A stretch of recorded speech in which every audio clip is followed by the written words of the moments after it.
자, 우리 오늘 사도행전 13장 드디어 선교의 역사가 이제 시작되는 아주 중요한 우리 정말 엄청난 이제 역사가 시작되는 장면인데요. 1절에서 3절 우리 세 절만 같이 한 목소리로 봉독하겠습니다. 같이 읽겠습니다. 시작. 안디옥 교회에 선지자들과 교사들이 있으니 곧 바나바와 니게르라 하는 시므온과 구레네 사람 루기오와 분봉왕 헤롯의 젖동생 마하나임과 및 사울이라. 주를 섬겨 금식할 때 성령이 이르시되 내가 불러 시키는 일을 위하여 바나바와 사울을 따로 세우라 하시니 이에 금식하며 기도하고 두 사람에게 안수하여 보내니라. 아멘. 네, 이제 우리가 사도행전 12장까지 마쳤습니다. 사도행전 12장까지. 그래서 사실 이제 베드로를 중심으로 하는 베드로 행전이라고 불리는, 그렇죠. 사도행전 1장에서 12장까지를 베드로 행전이라고도 부르기도 하고요. 그다음에 사도행전 13장부터 그 이하를 이제 바울 행전이라고도 우리가 부르는데요. 그리고 전체는 다 성령의 행전, 사도행전이면서도 성령 행전, 성령께서 어떻게 역사하셨는지가 아주 정말 뚜렷하게 강력하게 나타나는 우리 사도행전을 함께 우리 이제 살펴보고 있습니다. 이젠 신약의 제3시대, 특별히 이제 선교 시대 중에서 이제 성령 시대 이제 두 번째 시간인데요. 이제 AD 47년 혹은 48년부터 62년 혹은 63년 경까지 약 15년간 이제 사도행전 13장에서 28장의 이 내용은 이제 AD 47년, 48년 경부터 62, 63년 경까지의 시간을 다루는 내용이라고 볼 수 있습니다. 그래서 안디옥에서 이제 로마까지 복음이 전파되는, 그리고 하나님 나라가 이제 확장되어지는 그런 내용이 이제 전개되어지고요. 그래서 여기 신약에서 제3시대 선교 시대, 이제 성령 시대 두 번째인데 이 시간은 이제 주님께서 교회에게 주신 사역의 명령은 이제 선교의 명령입니다. 선교의 명령. 자, 12장까지는 이제 유대 중심으로 사마리아 혹은 뭐 가이사랴 뭐 이런 정도, 이제 팔레스틴 땅 안에서 머물고, 물론 안디옥까지 교회가 이제 세워져서 이제 예루살렘 교회, 모교회 같은 예루살렘 교회, 그다음에 안디옥 교회까지 세워졌고, 근데 안디옥까지가 이제 교회가 세워졌지만 아직은 이제 이제 더 세계 전역으로 펼쳐지기 전까지인데, 이때부터는 선교의 명령이 이제 이루어지게 됩니다. 오늘 나오는 게 선교의 명령입니다. 그러니까 하나님께서 안디옥 교회가 금식과 기도와 예배 가운데서 이제 온 교회 공동체를 향해서 이제 말씀을 하시는 거예요. 너희들 내가 시키는 일을 하라. 그 시키는 일이 뭐냐? 이제 드디어 선교의 명령이 이제 떨어지는 내용입니다. 그래서 그 명령이 이제 사실은 사도행전 1장 8절의 말씀이 이제 그 이후에 계속해서 적용되어지는 거예요. 점점 더 확장되어지는 것입니다. 그러므로 이 시대는 예루살렘과 유대에 머물러 있던 이 복음이 이제 온 땅으로 퍼져나가던 시기라고 볼 수 있습니다. 바울과 또 다른 여러 선교사들을 통해서 이제 복음이 로마 제국 전역으로 확장되어 가는 어마어마한 선교의 역사가 이때 이제 이루어지게 되어집니다.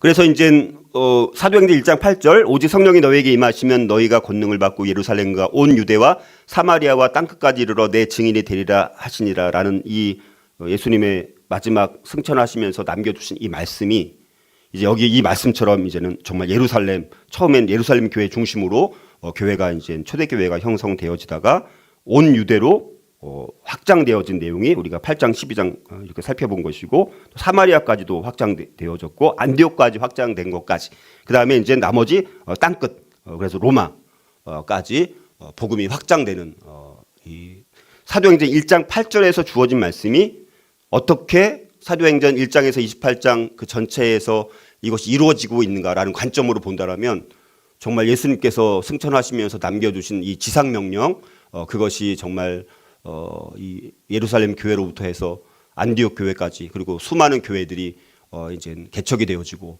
그래서 로마까지, 거의 나중에는 스페인까지 이제 복음이 증거되어지고, 지금 오늘날은 전 세계 복음이 전파되어서 이제는 정말 복음이 안 들어간 땅이 없는 것이죠. 단지 그 나라 말로 성경이 번역되지 않아서 그 자체적으로 이제 믿기 어려운 그런 아주 소수 일부 미전도 종주국을 빼고는 완전히 다 복음이 다 증거되어졌고, 제가 우리 홈스쿨링 모임에서 말씀드렸던 것처럼 AI 시대가 이제 도래되면서 성경 번역이 이제 급속히 빨라집니다. 옛날에 20년 걸린 게 이제는 이제 4, 5년 걸리고, 이제 또 1, 2년 걸리고, 이제는 아주 순식간에 몇 달 만에도 다 번역될 수 있는 기술들이 점점 개발되기 때문에, 그러면 남은 그 성경 번역 안 된 종족들 이제 번역이 다 될 것 아닙니까? 곧 AI 시대로 인해서 금방 사람이 다 일일이 했던 거가 이제 AI에다 딱 집어넣으면 다 이제 번역이 되는 거예요. 그걸 다 듣기만 하면 속도가 얼마나 빨라지겠습니까? 급속히 빨라지겠죠. 그러면 여러분 끝이 얼마 안 남은 거예요. 그렇죠? 모든 민족의 복음이 이제 증거되어지는 날들이 얼마 남지 않았습니다. 긍정적인 우리 마지막 때 일어나는 긍정적인 일 중에서 모든 민족에게 복음이 증거되어지는 역사가 지금 강력하게 일어나고 있다라는 것을 우리가 이제 보면, 근데 그것이 어쨌든 사도행전에도 그런 것이 이루어졌고, 이것이 그 결과로 지금까지 이렇게 전 모든 민족에게 복음이 증거되어진 일들이 완성을 향해서 지금 갖고 있다라는 사실들을 우리가 볼 수 있어야 되는 것입니다. 그래서 이제 사도행전 13장부터 이제 28장까지는 이제 이 안디옥을 중심으로 해서 이제 아시아, 그래서 아시아로 머물던 복음이 또 마게도니아에서 환상 가운데 또 부르는 소리를 듣고 이제 유럽으로 그리고 로마까지 정말 복음이 점점 더 땅끝까지 전도되어진 역사가 아주 역동적으로 이제 13장부터 마지막 28장까지 이제 전개가 되어지는 것입니다. 네. 자, 그래서 이제 아직까지 12장까지만 해도 서신서가 기록된 것이 하나도 없어요. 그래 안 그래요? 사도행전 12장까지는 서신서가 연대기로 보면 안 나옵니다. 그리고 이제 13장, 14장, 15장 이제 넘어가면서부터 이제 15장 전후부터 해서 이제 서신서들이 기록이 드디어 되어집니다. 그동안에는 이제 복음서만 있다가 사도행전이 이제 기록되고, 그 다음에 이제 복음서, 서신서는 이제 요 사도행전을 통해서 봐야지 서신서가 이해가 되는 것입니다. 그래서 이거는 뭐 이게 자세히 설명하면 이거 한도 끝도 없는데, 이렇게 보면 이제 여기 1차 선교가 이제 13장부터 시작이 되어집니다. 오늘 말씀부터.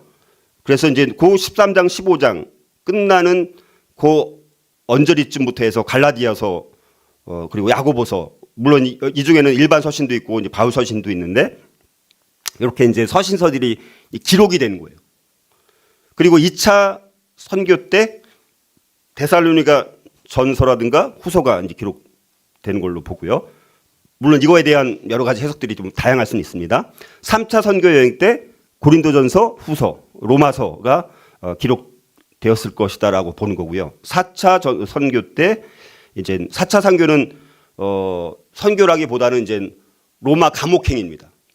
그러니까 사도 바울이 1차, 2차, 3차는 자유롭게 선교를 하다가 이제는 이제 여러 가지 이제 돌아와서 잡혀가지고 이제 감옥, 로마까지 가는 감옥의 여정이 상당히 이제 많은 거의 뭐 사도행 20장, 21장 그 뒤에 보면 나머지가 다 그런 부분입니다. 그러니까 굉장히 로마의 감옥행으로 가는 여정이 자세하게 나와 있습니다. 그래서 로마 감옥에 가서 이제 옥중에서 쓴 옥중서신이라고 하는 거예요. 그래서 에베소서, 골로새서, 이제 빌레몬서, 빌립보서, 요게 이제 옥중서신. 이제 이거는 이미 로마에 가서 감옥에 갇혀서, 근데 감옥이라는 것이 약간 연금 가택 같은 거예요. 그래서 자유롭게 사람들 만나기도 하고 하면서 이제 사람들 이제 이렇게 면회 오는 이런 과정들을 통해서 이제 서신을 기록해서 이제 전달하게 하고 하는 일들, 이런 걸 이제 한 것이죠. 그리고 이제 로마 감옥에서 사도행전 28장이 로마 감옥에서 있는 걸로 끝나거든요. 그리고 이제 풀려납니다. 그래서 풀려나서 성경에는 기록되어 있지 않지만 아마도 스페인, 아마 그 당시 땅끝은 아마 스페인이 아니었을까 이렇게 보면서 이제 바울이 이제 스페인까지 5차 선교라고 하는, 우리 성경에 기록은 안 되어 있습니다. 그런데 행적을 보니까 이제 5차 선교를 갔을 것이다 이렇게 보는 겁니다. 그래서 그때 이제 목회하고 있었던 디모데 전서, 후서, 디도서, 그다음에 베드로 사도가 이제 순교하기 직전에 베드로 전서, 후서 이런 걸 이제 기록을 한 것이고, 그다음에 이제 나머지 후기 사도해서 이제 요한 1서, 2서, 3서, 유다서, 히브리서 이런 게 기록되지 않았을까? 그다음에 마지막 AD 95년, 96년경에 사도 요한에 의해서 반모섬에서 요한계시록이 기록되는 이런 게 이제 나머지 이거는 13장, 14장, 15장 전후 그러니까 그 이후부터 서신서들이 기록되었다라고 여러분들이 보시면 우리가 사도행전 전체 맥락과 서신서들을 어떻게 연결해야 되는지 제가 이제 앞으로 좀 자세하게 설명을 할 거예요. 그 나올 때마다. 그래서 요때 갈라디아서가 기록되었을 것이다. 이때 데살로니가 전서가 기록되었을 것이다. 이제 그거 나중에 이제 우리가 그 사도행전 살펴보면서 이제 그 앞뒤 배경을 제가 이제 설명을 앞으로 다 드릴 거예요. 그러니까 여러분들이 이 금요 기도회를 통해서 이제 사도행전과 더불어서 나머지 서신서들이 어떻게 이렇게 연결되고 접목되는지 그 전체 흐름을 다 파악할 수 있으니까 열심히 경청해서 들으시면 좋을 것 같습니다. 자, 많은 내용이 있는데 이건 넘어가고요. 자, 그래서 이제 구속사의 여러 가지 이제 열시대로 보통 나누는데요. 족장 시대부터 해서 광야 시대, 사사 시대, 왕국 시대, 포로 시대, 그다음 침묵 시대, 그다음에 이제 AD 이제 지금 요 이제 40몇 년경부터 해서 이제 400년경까지 이제 로마 시대라고 이제 부릅니다. 그래서 우리가 지금 넓게 보면 로마 시대를 우리가 또 다룬다 이렇게 볼 수가 있습니다. 그래서 이제 넘어갑니다. 그래서 이제 우리가 성경에 나와 있는 기록으로는 바울이 1차 선교, 2차 선교, 3차 선교, 4차는 선교라기보다는 넓은 차원에서 선교지만 감옥에 가는 잡혀갖고 이제 포송된 거예요. 그러니까 자유롭게 가는 게 아니라 잡혀서 이제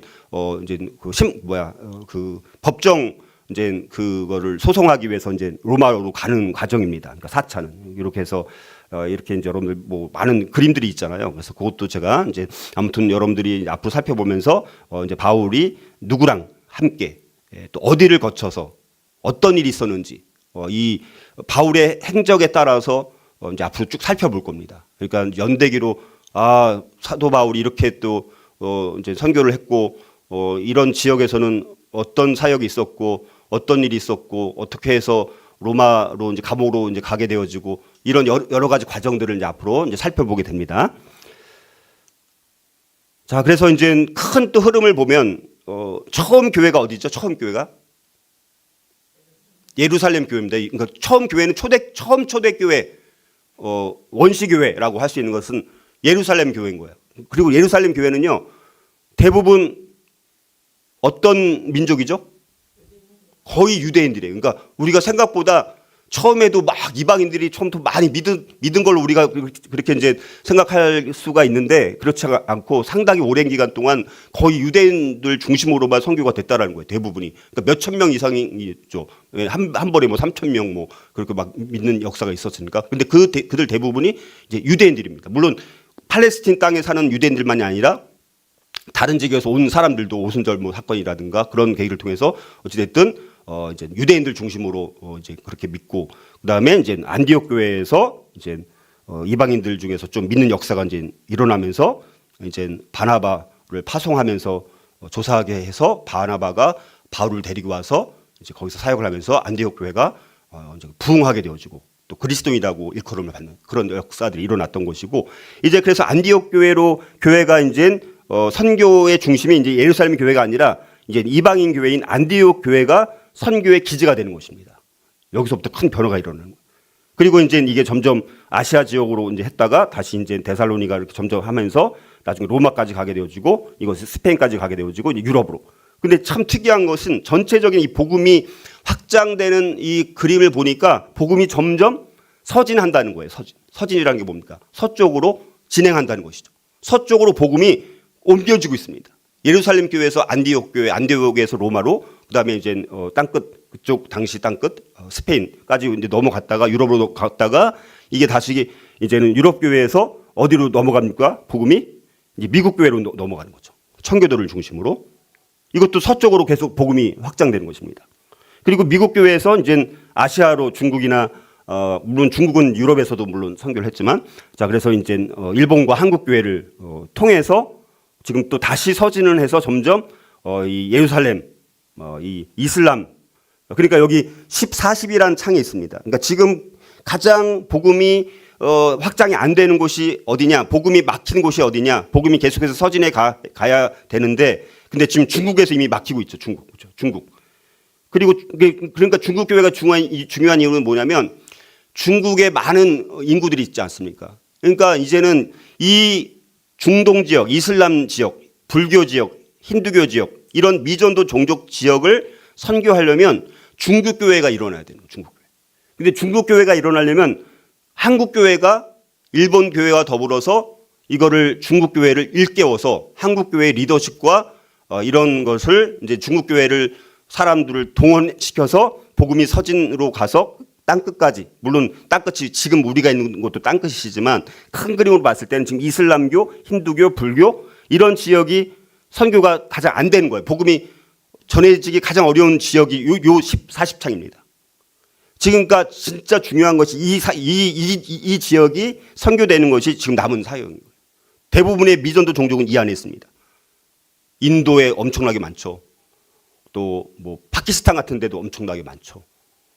그리고 이제 중동 이슬람교를 믿는 사람들은 복음이 증거되기 어려우니까. 그러니까 지금 이쪽이 남은 거예요. 여기만 이제는 복음이 전도되어져서 이 안에 미전도 종족 개념이 없어져서 그 안에 이제 최소한 자체적으로 이제 복음이 선포될 수 있는 그런 게 되면 그게 끝이 오는 것입니다. 지금 그렇게 가고 있다라는 거 이제 그래서 우리가 그런 큰 흐름을 보고요.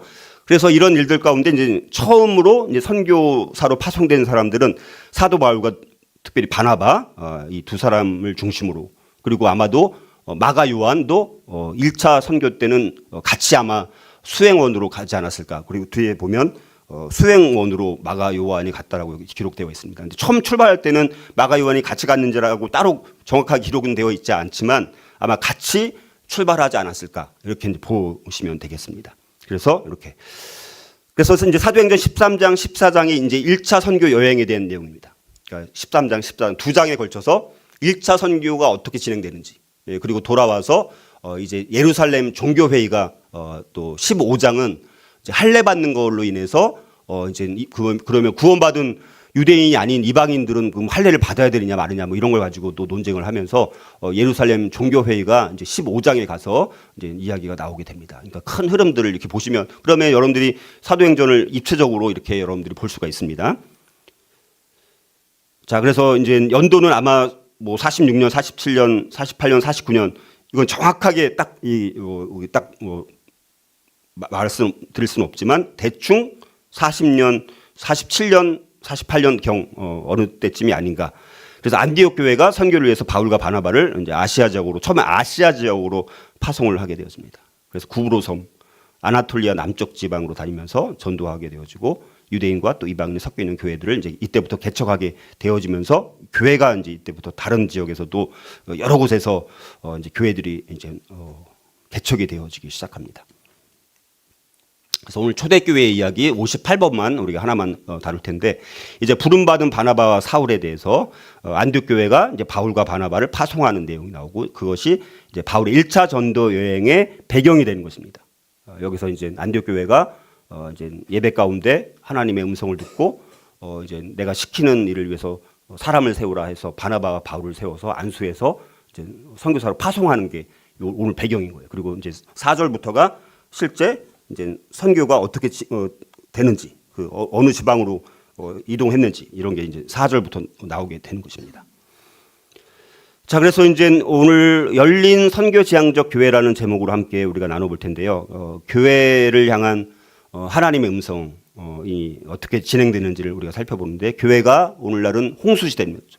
물론 교회가 많은 것이 너무 필요하지만 우리나라는 특별히 어딜 가도 공항에서 인천공항에 있는데 내리면 우리나라 이렇게 밤에 내리면 불빛에 다 보이는 것이 십자가가 어마어마하게 많은. 근데 그것이 점점 물론 줄어들고는 있지만 그래서 우리 교회 그러나 교회가 너무나 많지만 문제는 정말 이렇게 열린 선교 지향적인 교회 건강한 교회는 그렇게 많지 않다라는 것이 이제 안타까운 일이기 때문에 우리가 남교회 얘기하는 것이 아니라 우리 교회가 정말 하나님께서 맡겨주신 사명을 잘 감당하고 있는 정말 열린 선교 지향적인 교회로 쓰임 받고 있는지를 돌아보는 우리가 시간이 되었으면 좋겠고요.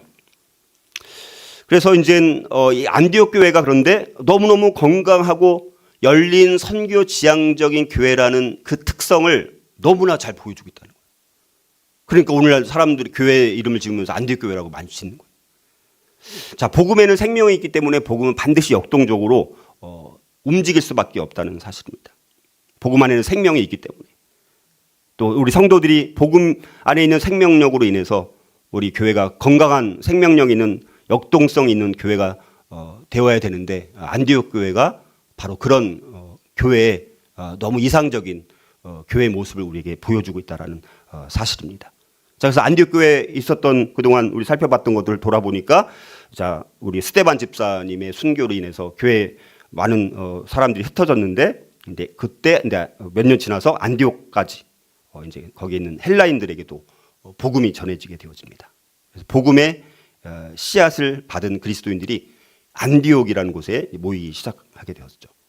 그러니까 이방인 안디옥 지역에 많은 믿는 그리스도인들이 생겼다라는, 특별히 이방인들 가운데 믿는 사람들이 많이 생겼다는 부흥의 소식을 듣고 예루살렘 교회가 이제 그 상황을 조사하기 위해서 바나바를 파송하게 되어지죠. 그래서 바나바를 안디옥으로 파송했는데, 바나바가 혼자 그 상황을 감당하기는 너무나 역부족이었기 때문에 다수에 있었던 바울을 만나서 데리고 와서 거기서 함께 이제 사역을 하게 됐던 것이죠. 그런데 이 두 사람의 동역을 통해서 정말 강력한 엄청난 안디옥 교회가 부흥하게 되어지죠. 그래서 이제 그 부흥의 결과로 놀라운 것은 처음 예루살렘 교회가 아닌 안디옥 교회에서 처음으로 선교사를 파송하는 엄청난 사건이 여기서 일어나게 되는 것입니다. 그래서 이 사도행전을 통해서 우리 안디옥 교회는 예언 사역이든지 뭐 주를 섬기는 사역이든지 금식이든지 뭐 기도 뭐 예배 사역, 교제하는 거, 봉사하고 섬기는 거, 그리고 인종적으로 여기 비교하는 것처럼 예루살렘 교회는 주로 히브리 유대인이라든가 헬라 유대인, 유대인 중심의 교회였습니다. 근데 안디옥 교회는 히브리 유대인뿐만 아니라 헬라 유대인, 헬라 이방인 다문화 같은 여러 인종들이 섞여 있게 된 것입니다. 그러니까 상당히 인종적으로 오히려 이방인들이 막 다양하게 섞여 있다 보니까 유대인까지 그런 면에서 오히려 더 열린 교회가 된 것입니다. 아직도 예루살렘 교회는 약간 완전 열려 있지는 않은 거예요. 유대인 중심의 교회다 보니까. 근데 이제 오히려 안디옥 교회는 더 이방인들을 향한 선교와 이런 것들이 더 열려 있다 보니까 어쩌면 이 시대적으로는 13장부터는 그래서 하나님께서 이제 뭡니까? 예루살렘 교회가 아닌 안디옥 교회를 통해서 이제 역사를 하시게 되는 것이죠. 그러니까 하나님의 지금 역사의 흐름을 보면, 자, 그래서 이제 오늘 우리 읽은 사도행전 13장 1절 3절 말씀을 보면 이제 안디옥 교회가 당시 안디옥 교회의 거의 이제 최고 지도자 두 사람 바울과 바나바를 이제 세계 선교를 위해서 열방으로 파송을 하게 되어지면서 이제 몇 차례에 걸쳐서 세계 도처의 교회를 이제 개척하게 되어집니다. 그러니까 안디옥 교회는 너무나 우리에게 열린 선교지향적인 교회로서 너무나 이상적이고 너무나 모델이 되는 교회인 것을 알 수가 있고요. 이제 13장부터 이방 선교의 여명이 안디옥 교회로부터 드디어 이제 출발이 되는 엄청난 사건이라고 볼 수가 있고, 근데 그것이 자기를 그냥 인간적인 생각대로 한 게 아니라 성령의 지시를 받고 안디옥 교회가 바나바 사울을 선교사로 파송하는, 그래서 1차 선교 여행을 드디어 시작하게 되어지는 그런 장면이 이제 나오게 된 것이죠. 자, 물론 처음에는 각 지역에 있는 회당을 중심으로 유대인들을 또 향해서 복음을 처음 전하게 되었습니다. 그러니까 처음에 갔을 때 바울과 바나바는 일단 회당을 방문하는 것이죠. 왜냐면 일단 거기서 복음을 전하고, 근데 점점 더 이제는 다양한 또 동역자들이 나중에 또 합세하게 되면서부터 이제 이방인들을 향한 선교가 더 강력하게 이루어지게 되면서 정말 그렇다면 어떻게 안디옥 교회가 이렇게 괄목할 만한 정말 성장과 더불어서 열린 선교 지향적인 교회의 모습을 가지고 있을 수 있었을까라는 것을 한번 우리가 살펴보고자 합니다. 세 가지를 간단하게 묵상하고자 합니다. 첫 번째는요, 우리 교회가 또 이 땅에는 하나님이 세우신 교회들이 열린 선교지향적 교회가 되기 위해서는 어떻게 해야 되느냐. 첫 번째는요, 건강한 지도자들을 세우고 서로 하나 되는 교회가 되어야 한다는 것입니다. 건강한 지도자들이 세워지는 것이 너무 중요합니다. 그리고 서로 하나 되는 교회. 자, 안디옥이라는 도시는 로마 제국 에서 중요한 시리아라는 지역의 수도 같은 역할을 했던 상당히 큰 도시입니다. 아주 중요한 상업 도시. 당시 인구가 거의 50만 명에 달할 만큼. 그러니까 당시 50만 명이면 어마어마한 거예요. 지금 말하면 거의 뭐 500만 명, 1000만 명 정도 모이는 도시 같은 그런 도시라고 할 수 있습니다. 로마 제국에서 세 번째로 큰 도시가 안디옥이었다고 합니다. 당시에 굉장히 큰 도시였고, 또 아무튼 그래서 이제 여러 이제 인종들로 이제 구성된 도시였고요. 국제적 이제 도시인데 이게 오히려 나중에 국제적 교회로 발전하는 것이죠.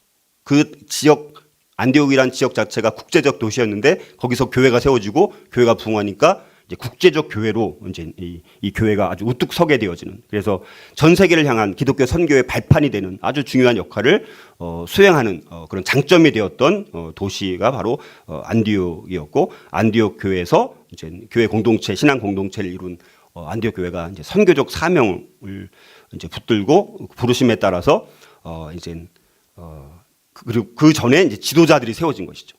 여기 보니까 이제 5명의 지도자가 나옵니다. 5명의 지도자. 근데 그 5명의 지도자가 두 가지로 이제 구분됩니다. 하나는 선지자들, 그리고 또 하나는 교사들이라고 이제 말씀을 합니다. 선지자들과 교사들. 이제 역할이 조금 다르죠. 선지자는 이제 기본적으로 성령의 감동에 특별히 반응해가지고 하나님으로부터 메시지를 받아갖고 하나님의 말씀을, 하나님의 뜻을 사람들한테 전하는, 그리고 해석하는 역할.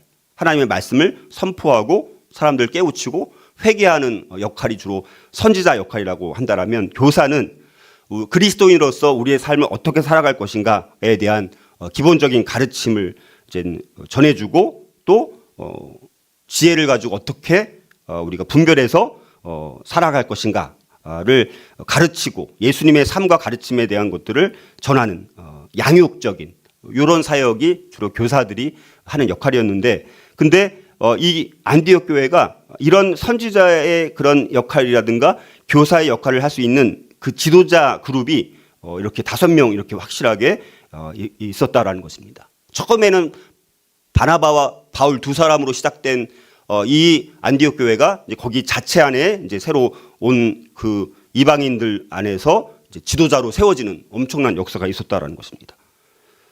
그래서 오늘 말씀을 보면 이제 안디옥 교회를 실질적으로 인도하고 있는 선지자들, 교사들의 이름이 구체적으로 나오죠.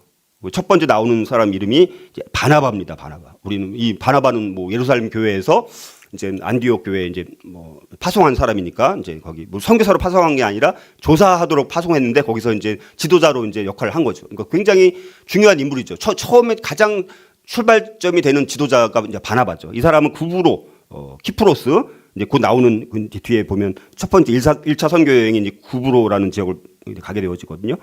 구브로 태생입니다. 레위인이었습니다. 이 바나바는. 그리고 이제 두 번째로 나오는 사람이 니게르라는 사람이에요. 니게르. 니게르, 시몬. 니게르라는 시몬인데 이 사람은 아마도 이제 니게르라는 것이 검은이라는 뜻입니다. 그러니까 흑인이었을 것으로 보는 거예요. 아, 니게르라는 사람은 아프리카 흑인의 개종자 였던 것으로 우리가 이제 보는 거예요. 이름 안에 검다라는 뜻이 있으니까. 또 구레네 사람 루기오라는 사람도 아마도 북부 아프리카 흑인이 아니었을까 이렇게 이제 보는 것입니다. 그리고 이제 거기 마나엔이라는 사람이 나오는데 이 사람은 침례 요한을 죽인 분봉왕 헤롯 안티파스의 젖동생이라고 이제 거기 나와 있습니다. 그 다섯 번째는 사울이 나오는데 이 바울이죠. 다섯 사람 베냐민인이었던 이 사울, 이렇게 5명, 이 5명의 지도자들이 다른 문화, 다른 인종적 배경을 갖고 있었던 사람들입니다. 이 사람들은 기술도 다르고 나이도 다르고 외모도 다르고 인격도 다르고 좋아하는 것 싫어하는 것 이게 다 달랐을 가능성이 많죠. 근데 다 달랐는데 이 5명이 큰 문제 없이 서로 협력했던 것을 볼 수 있습니다. 어떤 반목도 거의 없었던, 반목했던 내용이 전혀 나오지 않습니다. 너무나 아주 멋지게 선교사를 파송하는 내용을 우리가 보면서 하나가 되고 있다는 것입니다. 서로 동역하고 서로 협동하고 협력하는 좋은 본보기를 보였던 지도자 이 5명이 나오고 있다. 은사가 다르고 재능이 다르지만 근데 이 사람들은 정말 교회를 건강하게 세우는 지도자 역할을 너무나 잘 감당했다라는 것입니다. 그리스도를 믿는 아주 신앙이 좋았던 사람들이에요. 그래서 인종을 초월해서 하나가 될 수 있었다라는 것입니다. 그래서 정말 서로 다른 사람임에도 불구하고 이렇게 사랑으로 하나 되고 있는 교회, 이런 것이 풍토가 됐기 때문에 선교사를 파송하더라도 큰 문제 없이 또 교회 공동체가 이런 지도자들 밑에서 훈련을 잘 받고 성령의 지시를 받는 훈련이 되다 보니까 하나님께서 이제 내가 시킨 일을 하라고 했을 때 다 함께 마음을 모아서 이제 바나바와 바울을 선교사로 파송하는 어마어마한 정말 칭찬을 받을 만한 그리스도 안에서 하나가 된 모범이 된 교회가 바로 안디옥 교회라는 것을 우리가 이걸 통해서 알 수가 있습니다. 또 우리가 여기서 주목해야 될 것은 뭡니까? 자, 이 안디옥 교회는 중요한 것이 뭐냐? 아주 처음에 파송된 바나바, 이 바나바라는 사람이 그 출발점이 참 너무 좋았던 것 같아요. 너무 훌륭한 사람이 이제 시작을 하게 된 것이죠. 이 바나바라는 사람. 그래서 우리가 이 바나바라는 사람을 주목해서 봐야 되는 것이고, 그리고 또 바울을 데리고 왔죠. 바울을 데리고 와서 바울과 바나바가 둘이 동역하면서 하나가 되어지고 서로 섬기고, 자, 너무 훌륭한 이 두 사람이 이제 모범이 되어서 이제 목회자로서, 근데 이 목회자 담임 목사 같은 두 사람이 다른 사람 선교사를 파송 보내는 게 아니라 자기들이 직접 가는 거예요. 와, 이거는 여러분들 쉬운 일이 아닙니다. 다른 사람들 보내요. 대부분 99%는. 본인들 두 사람이 직접 가고 있어요. 근데 보니까 이 두 사람이 근데 훌륭한 게 뭐냐? 아까 나왔던 5명 중에서 시므온이라든가 루기오라든가 마나행 같은 사람들, 이런 사람들이 또 같이 섬기게 됐는데, 여러분들 이 사람들이 처음부터 바나바와 바울이랑 이렇게 있었던 게 아니잖아요. 지금 얼마 안 됐습니다. 뭐 몇 년 안 돼요. 길어야 2, 3년밖에 안 되는 그 상황인데, 지금 이 바나바와 바울이 이 새로운 헬라인들, 아프리카 사람, 이런 사람들을 잘 훈련해가지고 지금은 여기 보면 거의 동등된 사람으로 나오는 거예요. 동등된 사람. 누가 더 높다 이런 개념이 아닙니다. 이 5명이 다 동격 같은 그런 동급의 인물로 여기 나오고 있다는 거예요. 그러니까 거의 바나바와 바울의 버금가는 지도자의 역할을 이 세 사람도 하고 있었다라는 것을 볼 수가 있습니다. 그러니까 짧은 시간이지만 바나바와 바울에 필적할 만큼 이제는 하나님의 일꾼으로 이들이 그 짧은 시간 안에 영적으로 굉장히 잘 성장을 한 거예요. 얼마나 이게 놀라운 일입니까? 그래서 하나님은 반드시 일을 하실 때 사람을 통해서 역사하십니다. 그래서 교회가 정말 선교 지향적으로 하나님 앞에 쓰임 받으려면 이런 귀한 일꾼들이, 유능한 지도자들이 많이 배출되는 것이 너무너무 중요한 거예요. 건강한 사역자, 건강한 리더들이 많은 교회가 부흥하고 하나님 앞에 맡겨준 사명을 더 잘 감당하게 되어지는 것이죠. 근데 이들이 그렇게 잘 자란 거예요. 그래서 바나바와 바울이 선교사로 파송돼도 이 안디옥 교회가 자체적으로 잘 돌아갈 수 있을 만큼 남은 지도자들이 역량이 그만큼 탁월할 만큼 유능한 지도자로 다 준비가 되었기 때문에 바나바와 사울이 직접 선교를 가더라도 안디옥 교회는 문제가 없을 만큼 그렇게 영적으로 아주 건강한 교회로 잘 성장했다라는 것을 우리가 알 수 있습니다.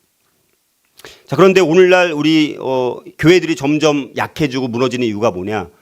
이 지도자들을, 건강한 지도자를 세우는 데 실패하기 때문입니다. 교회가 세워져도, 그러니까 우리 교회도 참 지도자를 세우는 게 쉽지가 않은 거예요.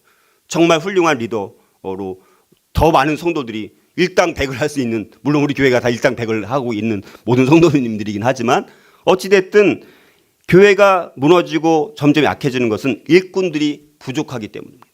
그러니까 교회가 사람을 세우고 일꾼을 만드는 것이 너무너무 중요합니다. 교회가 앞으로 더 쓰임 받으려면 일꾼들이 많이 준비되면 될수록 그 교회는 건강하고 소망 있는 교회죠.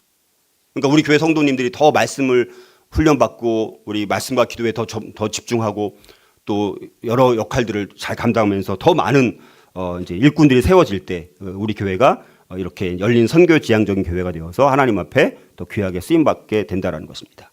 이제 우리 교회 이제 창립 11주년을 맞이하면서 우리 교회가 이런 열린 선교 지향적인 교회가 되기 위해서 이런 건강한 지도자들이 더 많이 세워지고 서로 하나 되는 교회가 될 수 있기를 우리 주님의 이름으로 축복합니다.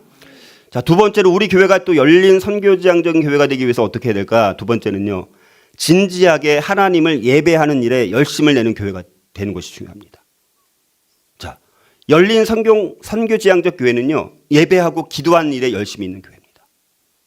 굉장히 중요한 거예요. 근데 이때 어찌됐든 원래 유대인들은 토요일이 안식일이었는데 초대교회가 되면서 이제는 엄청난 변화는 뭐냐?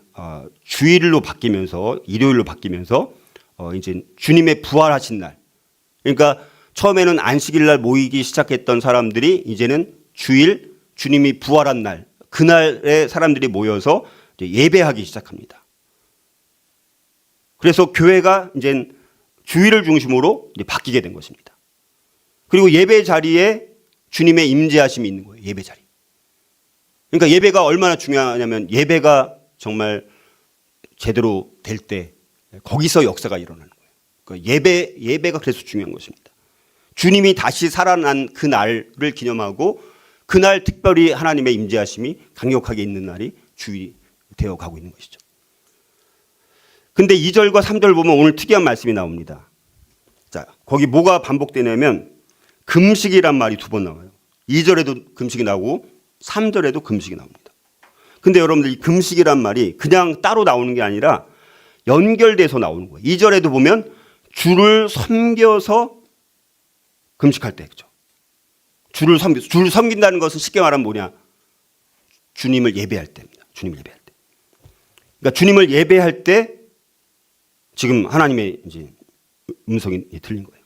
그리고 3절에도 보면 금식이 따로 되는 것이 아니라 기도와 또 연결되어 있습니다. 그러니까 이게 다 금식이라는 것이 하나는 예배와 하나는 기도와 연결되어 있기 때문에 이 모두가 사실은 다 예배와 관련되어 있는 것이라고. 금식이라는 것 자체도 금식을 왜 하냐면 음식과 또 정신을 산란하게 하는 것들을 삼가하는 거예요. 소극적으로 보면. 왜냐하면 이제 금식을 하는 것이 그냥 안 먹는 것만 이런 게 아니라 이제 막 정신이 산란하고 밥 먹고 막 이러면 복잡하잖아요. 이런 거를 잠깐 멈추고 예배를 집중하는 거예요. 근데 이 지금 안디옥 교회가 지금 뭔가 하나님의 인도하심이 있다 보니까 이제는 예배를 드리면서 기도하면서 금식을 또 하고 있는 거예요. 특별히 금식까지 하면서까지도 예배와 기도에 지금 집중하고 있었다는 것입니다. 그러니까 금식까지 하면서 예배를 드리는 거예요. 예배를 통해서 주님을 만나기를 원하는 강력한 간절한 갈망이 이 안디옥 교회 성도들 가운데 있었던 거예요. 주일날 모여가지고 이렇게 예배 드리면서. 자, 그런 이제 진지하게 해서 하나님 이렇게 예배하는 일에 열심을 낼 때 그때 뭔가 성령의 역사가 있어가지고 하나님이 말씀하시는 게 있게 되는 거예요. 우리 교회도 마찬가지입니다. 우리가 정말 하나님을 예배하는 일에 진지하고 열정을 갖고 열망을 가지고 또 주님께서 부활하신 그날 그날을 사모하면서 우리도 주님 부활하신 주님을 더 깊이 있게 예배를 통해서 만나고 싶습니다. 사랑하는 성도들과 우리 받은 은혜 감사하고 감격해서 영과 진리로 하나님을 예배하기를 원합니다. 예배에 초점을 맞추면서 또 어떨 때는 그게 너무 사모하다 보니까 하나님 오늘 예배 드리지만 오늘 금식할래요. 금식하고 예배 드릴래요. 그래야지 제가 더 하나님을 더 간절히 사모하는 마음으로 예배를 드릴 수 있을 것 같아요. 이렇게 사랑하는 성도들 각자가 각각 다 하나님을 만나고 주님의 부활하신 주님을 만나길 소망하면서 또 금식까지 하면서 내가 예배 드려야지. 오늘 내가 기도하면서도 내가 금식해서 기도해야지. 라는 간절한 마음으로 만약에 예배를 드릴 수 있다면 그때 하나님께서 특별히 더 강력하게 역사하실 수가 있다는 것입니다. 예배는 우리가 따로 시간을 구별해서 시간과 장소를 구별하는 것입니다. 왜냐하면 우리는 일주일에 한 번이라도 함께 드리는 주일 예배만 그게 없으면요. 인간은 너무나 자기 집착이 강합니다. 그래서 그런 계속되어지는 자기 집착과 자기가 하고 싶은 거 하는 것들을 일주일에 한 번이라도 그 주일 예배 그거마저 없으면요. 사람들은요. 완전히 자기 집착으로 자기 하고 싶은 대로 자기 멋대로 그렇게 결국 다른 길로 가게 되어지기 때문에 일주일에 한 번만이라도 그렇게라도 해야지 하던 모든 일들을 잠깐 중단하고 우리의 모든 시선과 관심과 집중을 시간과 장소를 따로 떼어서 하나님 앞에 구별되게 하나님 앞에 예배를 드리는. 그래서 우리가 예배가 너무너무 중요하고 그런 마음으로 모일 때 정말 하나님의 그런 역사가 있고 이런 하나님의 음성이 있어서 정말 안디옥 교회가 어마어마하게 세계 선교를 향한 출발점이 되는 지금까지도 이렇게 알려질 만큼 지금까지도 사람들이 우리 교회 이름을 안디옥 교회로 질래 이렇게 할 만큼 모범이 되는 교회가 됐다라는 사실들은 얼마큼 우리가 진지하게 하나님을 예배하는 일에 열심을 낼 때 그때 하나님께서 그런 교회를 이렇게 선교 지향적인 교회로 이렇게 정말 다른 모든 교회들이 사모할 만한 교회가 될 수 있다라는 것을 우리가 한번 더 봤으면 좋겠고요. 마지막으로 우리 교회가 열린 선교지향적인 교회가 되기 위해서는 어떻게 되느냐. 세 번째는요. 성령의 음성을 듣고 주님의 사명에 순종하는 교회가 되어야 된다라는 것입니다. 자, 안디옥 교회는 성령의 음성을 듣습니다. 그 금식하면서 그렇게 기도하고 그렇게 말씀 가운데 하니까 여러분들 어떻습니까? 2절에 보면 금식하면서 예배를 드리니까 그때 성령이 이르실 때 내가 불러 시키는 일, 여기 불러 시키는 일이 뭐라고요? 이게 선교하는 일이에요. 선교. 이 시키는 일이 선교입니다. 그래서 이 시키는 일을 위해서 성령이 그 교회 공동체가 다 알아들을 수 있도록 각자의 심령 가운데 말씀해 주신 거예요. 누구를 따로 세우라고? 바나바와 사울을 따로 세우라고 온 교회 공동체, 안디옥 교회 공동체가 다 그렇게 공감할 만큼, 인정할 만큼 강력한 성령의 이제 말씀이 이제 있게 됐습니다. 자, 그리고 나서 자, 근데 이제 우리가 만약에 이 안디옥 교회 성도라고 해요. 근데 지금 바나바와 사울을 통해서 우리 안디옥 교회가 이렇게 잘 성장하고 부흥을 했는데 갑자기 성령께서 말씀하시기를 이 바나바와 사울을 따로 세워가지고 선교사로 파송하라고 하면 우리 입장에서는 그러면 성령님 우리 두 사람 다 보내긴 그러니까 바나바만 보내든지 아니면 바울 한 사람만 보낼게요. 혹시 그렇게 해도 될까? 이렇게 막 따지는 게 아니라 그 말씀을 듣고 이제 뭐라고 말하는 겁니까? 금식해 보는 거예요. 그래요. 우리 그럼 성령께서 말씀하셨는데 우리가 그러면 금식하면서 기도를 하는 거죠. 그러니까 다 거기에 대해서 두 사람을 보내는 게 하나님의 뜻이다라는 것이 다 인정이 되어집니다. 그러니까 즉시 그냥 다른 거 어떤 군더더기 뭐 변명이나 뭐 첨부하는 말 뭐 이런 거 하나도 없이 그냥 성령의 음성을 듣고 금식하고 기도했더니 이제 뭡니까? 그 말씀에 순종하게 되어지는 것입니다. 그래서 순종해서 드디어 바나바와 바울을 이제 선교사로 보내는 일. 와, 이건 참 대단한 일입니다. 그러니까 성령의 역사가 없이는 불가능한 일이 아니었을까 이렇게 우리가 생각을 해보게 되어지고 그래서 우리가 정말 우리 열린 선교지향적인 교회 그러면서 이제 마태복음 28장 18절 19절 예수께서 나와 말씀하여 이르시되 하늘과 땅의 모든 권세를 내게 주셨으니 그러므로 너희는 가서 모든 민족을 제자 삼으라라는 말씀. 그리고 세상 끝날까지 내가 너희와 함께 있으리라. 그 말씀을 붙들고 이제 이 교회가 순종을 하게 되어져서 그 순종을 했더니 정말 엄청난 선교의 역사가 안디옥 교회를 통해서 이루어지게 되는 것을 보게 되었습니다. 그래서 안디옥 교회가 이렇게 순종함으로 인해서 본격적으로 이제 이방 선교의 시대, 새로운 시대가 열려지게 되었습니다. 그래서 우리 오늘 세 가지를 함께 살펴보면서 안디옥 교회가 그래서 이방 전도를 수행하게 됐던 이방 선교의 센터 역할을 감당하게 되어진 아주 훌륭한 교회가 되어진 것을 우리가 보게 되면서 우리 교회 공동체도 마찬가지로 이런 선교 지향적인 교회가 되어서 하나님 앞에 우리가 귀하게 쓰임 받는 다른 교회들이 부러워하고 사모하고 닮아가길 원하는 교회가 될 수 있기를 주님의 이름으로 축복합니다.